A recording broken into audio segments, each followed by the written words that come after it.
Bienvenidos a América Directo en este 25 de noviembre. Es una fecha sumamente importante en Estados Unidos porque si bien es cierto que hoy los mercados están mirando nuevamente hacia Europa, hacia la posibilidad de que Grecia nuevamente se habla de un rescate, nuevamente se está hablando de una solución para el problema de los griegos, bueno, en Estados Unidos se está hablando del abismo fiscal y desde hace varios días este es uno de los temas más importantes de debate y de discusión. Por eso es que hemos decidido invitar en este América Directo a un buen amigo ya, el economista Luis Eduardo Escobar, que es doctor en economía de la Universidad de Maryland. Ha trabajado por 20 años en el Fondo Monetario Internacional, ha sido asesor del expresidente Ricardo Lagos y también ha trabajado en varios países de América Latina. Y por otro lado también invitamos a Elkin Marín Marín, que es analista internacional que trabaja en la compañía Bolsa y Renta de Colombia. Muchísimas gracias por estar a los dos. Luis Eduardo, Elkin, bienvenidos. Es un gusto. Muchas gracias. Bueno, vamos a comenzar a poner un poco el tema, digamos, el tema central de hoy. Estados Unidos, Luis Eduardo, ¿puede finalmente caer en el abismo fiscal o se llegará a un acuerdo? Bueno, de poder caer, puede caer. El tema es lo que planteas tú en la segunda parte de tu pregunta, si se llegará a un acuerdo. En el pasado ha sido posible llegar a acuerdos. No siempre en la fecha indicada.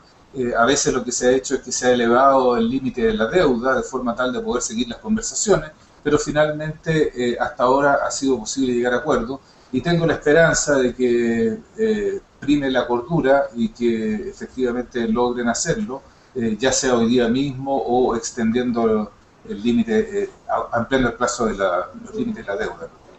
Elkin, me gustaría, ¿cuáles serían, a tu criterio, las consecuencias de no llegar a un acuerdo? Bueno, yo creo que hay que dividir primero el escenario en tres escenarios factibles. Un escenario donde efectivamente se logra un acuerdo de largo plazo antes de que entre en vigencia el fiscal cliff. Un segundo escenario donde se logra extender durante un periodo, pues durante un corto plazo, las medidas actuales hasta entrado el 2013, donde se lograría un acuerdo de largo plazo.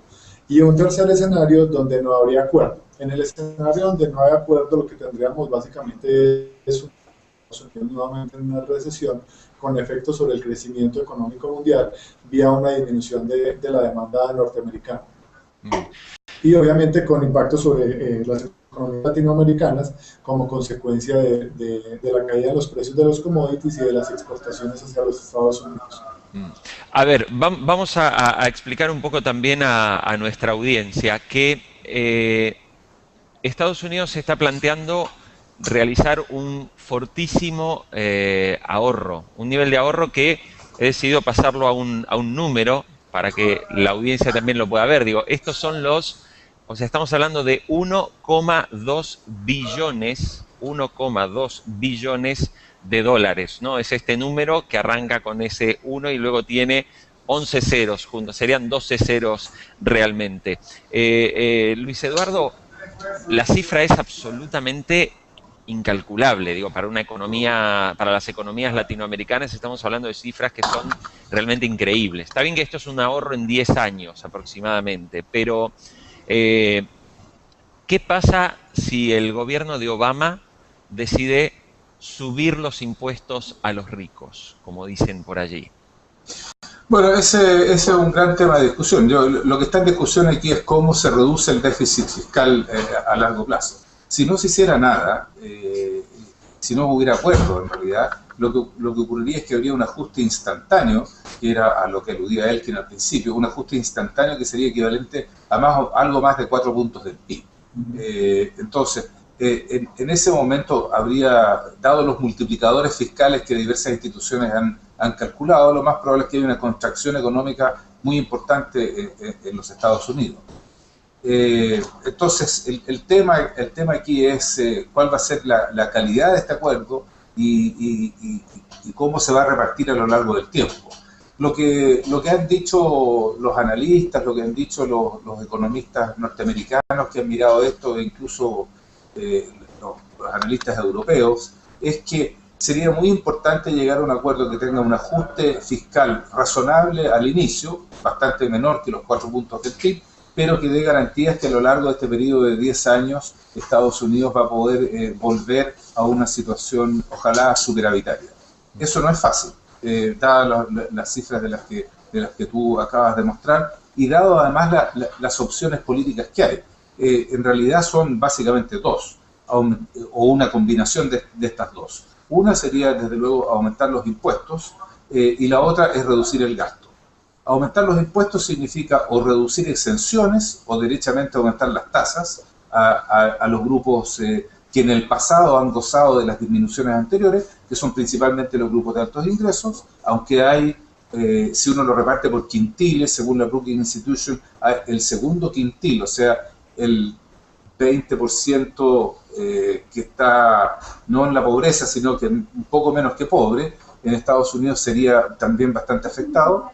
Y la otra parte tiene que ver con reducciones de gasto, y las reducciones de gasto pasan fundamentalmente por reducir lo que los norteamericanos llaman los entitlements, que tienen que ver con seguridad social, el apoyo a los gastos de medicina de adultos de la tercera edad, y el apoyo a gastos de medicina o los subsidios a los gastos médicos de los grupos de más bajos ingresos, que ya se llama Medicaid.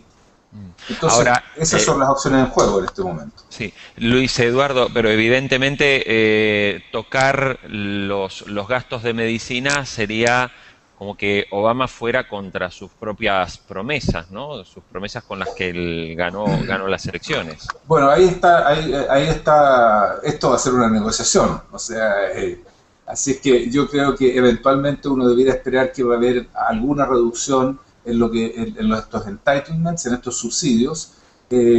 Una posibilidad es que se reduzcan los subsidios de los grupos de más altos ingresos. En Estados Unidos esto es un sistema universal, podría ser más focalizado y concentrarlo en la clase media y los grupos de menores ingresos. Sobre todo lo que tiene que ver con seguridad social y lo que tiene que ver con gastos médicos de la tercera edad. Pero sin duda eso está en el ADN demócrata, digamos. Correcto. Elkin, quisiera preguntarte, recién hacías alusión concretamente a, bueno, si Estados Unidos evidentemente frena su crecimiento, la situación del mercado de commodities, que es finalmente uno de los grandes fuertes de Latinoamérica, o sea, Latinoamérica, gran parte del crecimiento de Latinoamérica está justamente fundamentado en el mercado de commodities. Bueno, ¿qué escenario podríamos imaginar para los principales productos que exporta la región? Bueno, evidentemente en un escenario donde el crecimiento de Estados Unidos disminuya a terreno negativo, se cayera en una recesión, claramente los precios de los commodities, tanto de metales básicos como de petróleo, que son básicamente los productos de exportación de la región, sobre todo en algunos países, pues verían caer sus precios significativamente, y eso afectaría la relación de intercambio de los países latinoamericanos, afectaría significativamente el crecimiento. Creería que en términos generales el impacto, si bien no se ha cuantificado todavía, sí se vería vía una disminución importante de las exportaciones, no solamente al mercado de los Estados Unidos, que sería obviamente el foco de atención, sino por el efecto que tendría sobre los demás mercados a los que se dirigen las exportaciones latinoamericanas. Elkin, recién mencionás con el tema de los commodities. Hay estudios que ya hablan incluso del petróleo, y en esto estamos hablando naturalmente de economías como la venezolana, como la ecuatoriana, también en parte México, ¿no? Hay estudios que ya predicen que el precio del barril de petróleo podría volver a costar $50. Desde tu experiencia como analista financiero, analista de mercados, ¿ves esta posibilidad real?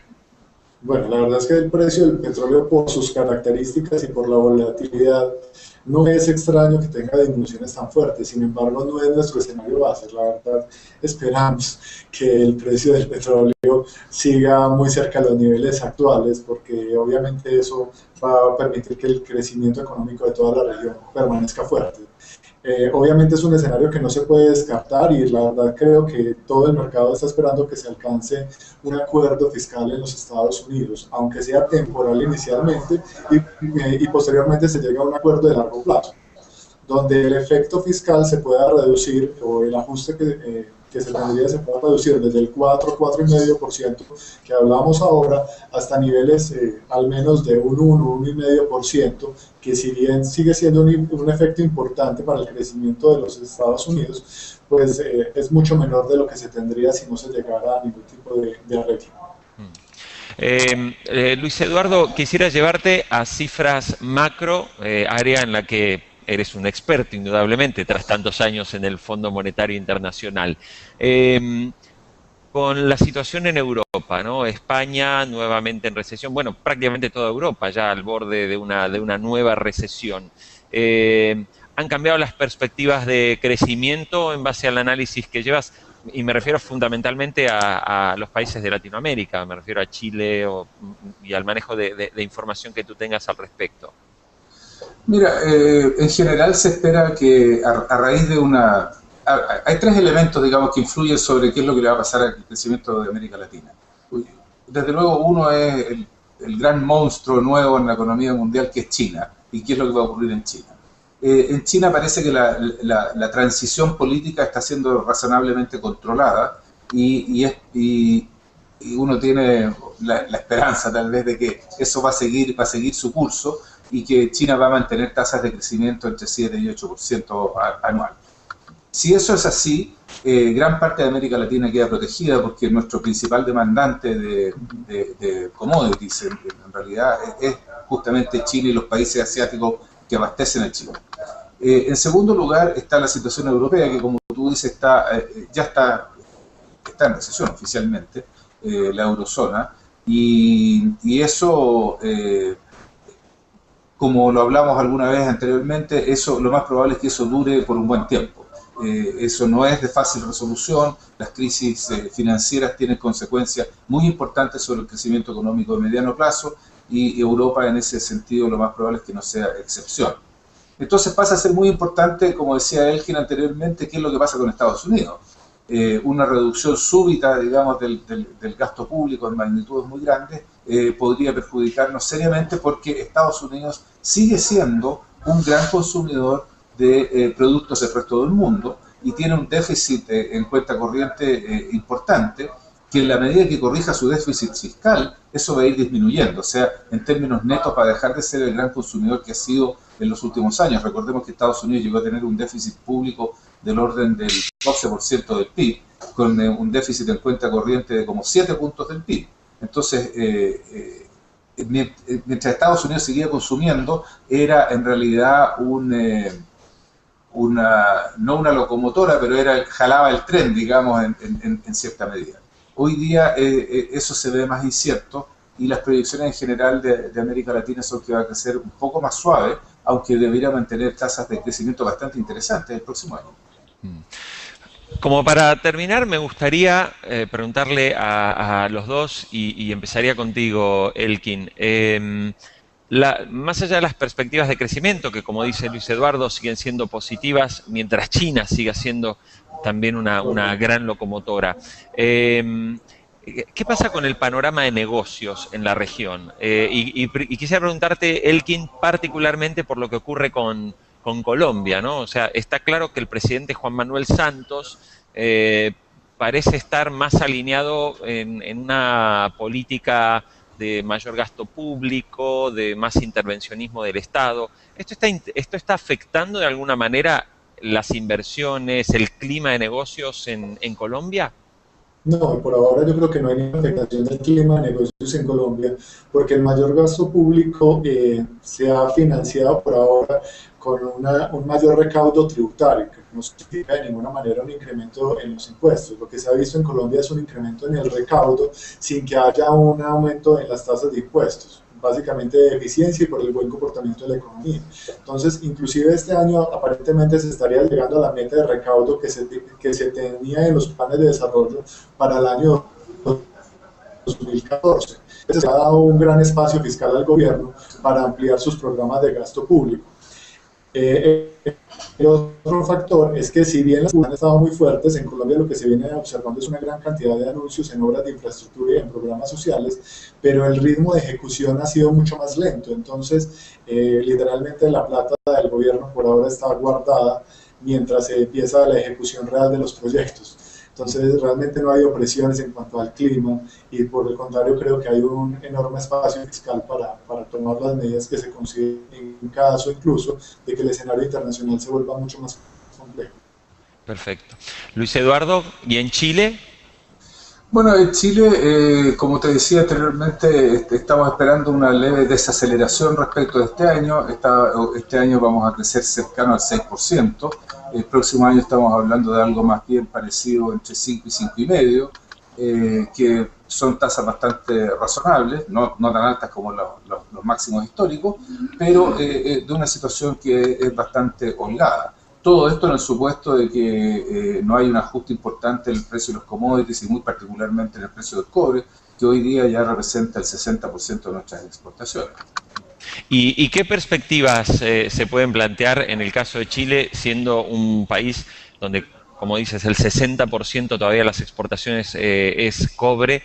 O sea, ¿cuáles son las otras áreas que se perfilan para crecer, para tener un impacto mayor en el volumen de exportaciones? Bueno, ese yo te diría que ese es el gran desafío, digamos. Aquí las personas más críticas han dicho de que Chile tiene el grave problema de que está exportando piedras, palos y frutas. Y con un precio tan alto del cobre, en realidad hace que el resto de la economía sea bastante menos competitiva.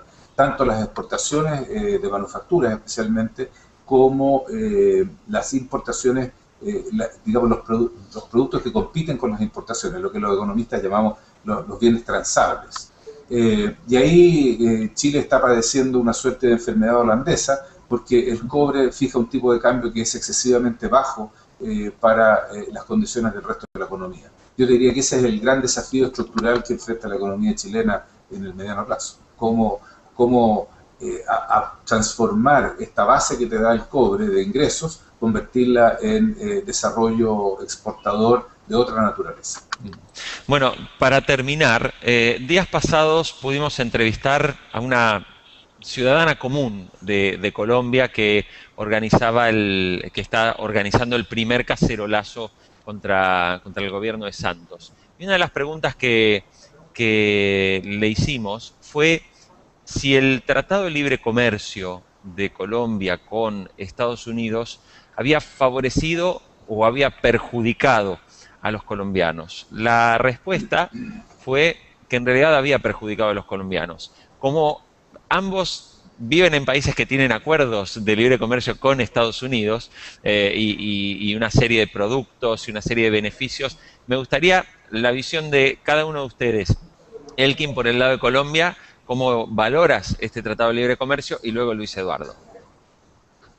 Yo creo que en términos generales el Tratado de Libre Comercio es bien recibido en Colombia por los sectores productivos y del sector industrial. En Colombia el mayor problema es muy similar al que mencionaba ahora Luis Eduardo para el caso chileno, y es que las exportaciones están concentradas en petróleo y minería. Entonces obviamente esos productos no tienen grandes beneficios en cuanto a generación de empleo como tal, y genera un efecto de enfermedad holandesa que ha afectado a algunos sectores exportadores. Entonces realmente el problema ha sido más por tasa de cambio que por acceso a mercados. En términos generales yo creería que el ambiente que se percibe alrededor de los tratados de libre comercio en Colombia es positivo, y el cacerolazo que se plantea el gobierno Santos no tiene tanto que ver con su desempeño económico como tal, sino a factores políticos y temas de deterioro de la seguridad.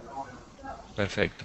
Luis Eduardo, en el caso particular de Chile, el Tratado de Libre Comercio para la sociedad en general, ¿ha sido favorable o ha perjudicado a la economía?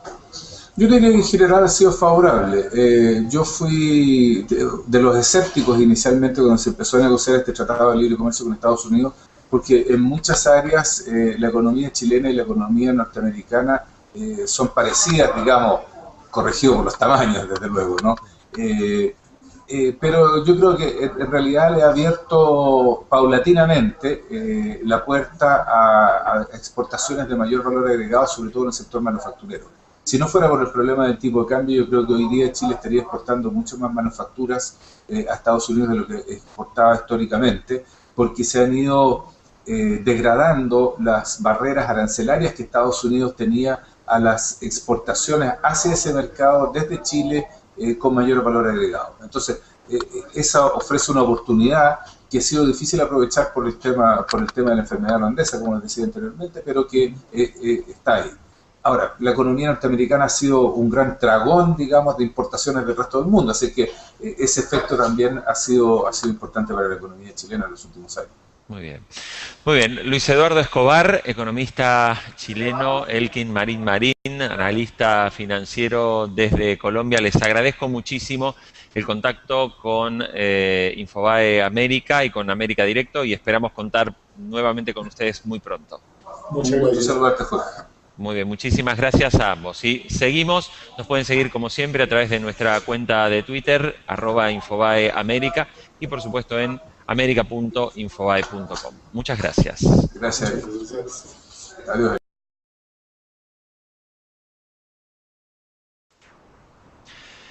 Bienvenidos a América Directo en este 25 de noviembre.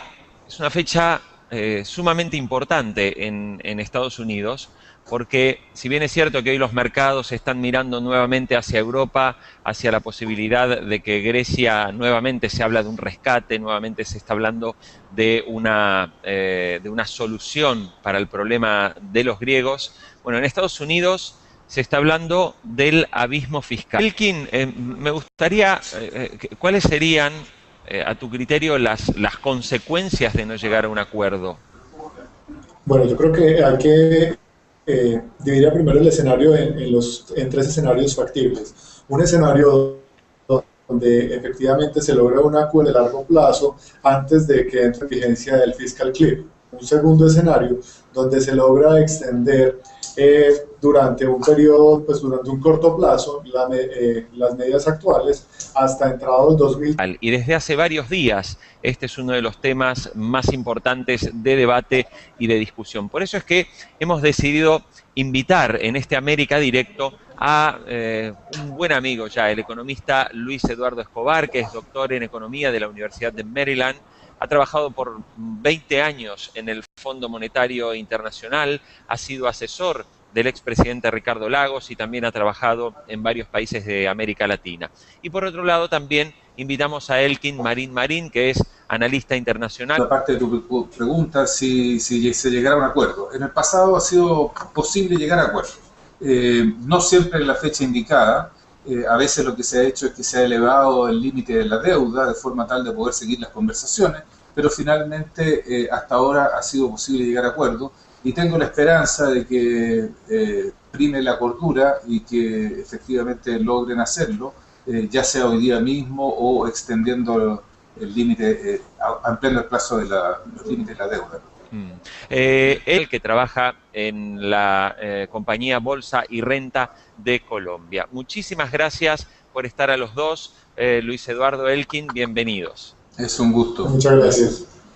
Bueno, vamos a comenzar a poner un poco el tema, digamos, el tema central de hoy. Estados Unidos, Luis Eduardo, ¿puede finalmente caer en el abismo fiscal o se llegará a un acuerdo? Bueno, de poder caer puede caer. El tema es lo que planteas tú en la segunda